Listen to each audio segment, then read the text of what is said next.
may tsabing Michael Olivares ang napangasawa ni Lisa? Oo, bakit naman? Ba't ganyan ang reaksyon mo? Michael Olivares din ang pangalan ng dating boyfriend ng anak ko kay Loretta. Mano naman sa'yo. At saka, kung sakasakali man na si Michael nga, ang dating boyfriend ng anak mo, papayaan mo, kasal na sila. Sigurado ko kayo? Oo, sigurado ako. Saglit, ha? Eto. O, ayan, may kuha ako sa kanila, o. Siya ba yan? Si Michael nga. May tsabing, alam niyo bang kaya ako nang galing ng Amerika kasama si Sofia? Sinundan namin si Michael. Ang akala namin, doon siya nagpunta. Yung pala nandito lang siya kasama si Elisa. Elisa, alam mo, mabuti pa. Mauna na tayo. Ano mauna? Yung mga bisita, hindi natin sila pwedeng iwan dito. Kumakain naman sila, nagiinuman. Masaya sila. Hindi na tayo makapansin yan. Teka lang, si Lola. Hindi pa dumating si Lola. Hindi ko ba pwedeng masori asawa ko sa araw na to? Nasaan po si Elisa ngayon? Bakit? Kailangan ko sila kausapin. Kailangan malaman ni Michael. Pwede ba, Hener? Pwede ba? Tama na, wag mo na silang guluhin. Kasal na sila. At, okay, naging boyfriend ng anak mo si Michael. Pero, kasal na sila. At pinili niya si Elisa. Ano ka ba? Tama na. Huwag mo na silang galit, panahimik talaga tayong lahat. Paano po si Sofia? Abay, di wag mong sabihin. Alam mo ba? Alam mo ba, Hiner?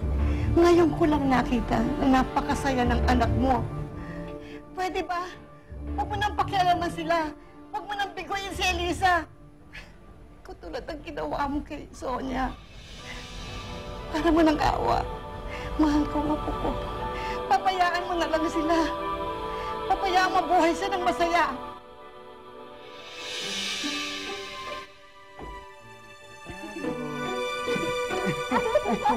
Sorry. Ay, sorry. Diyos ko. Teka.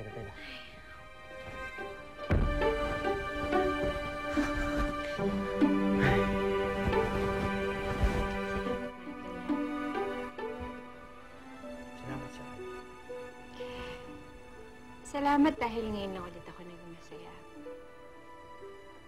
Natatakot nga ako baka magising ako sa panaginip na to eh. Elisa, hindi pa naginip to. Ngayon, naging simula ng mga pangarap natin.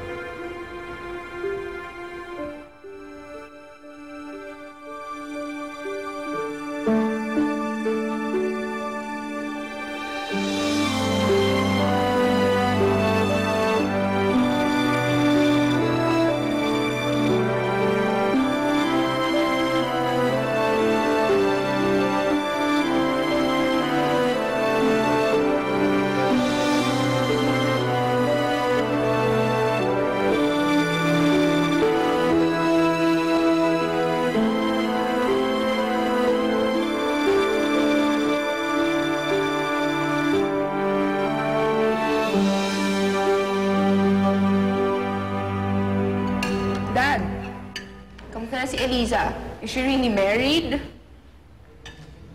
Yes. Kasal na siya. Kanino naman? Sophia, please. I'm sure it's to some ruder probinsyano like her. Who cares? Pabayaan na lang natin si Elisa, okay? Masaya na siya ngayon. Pabayaan na lang natin siya maging masaya.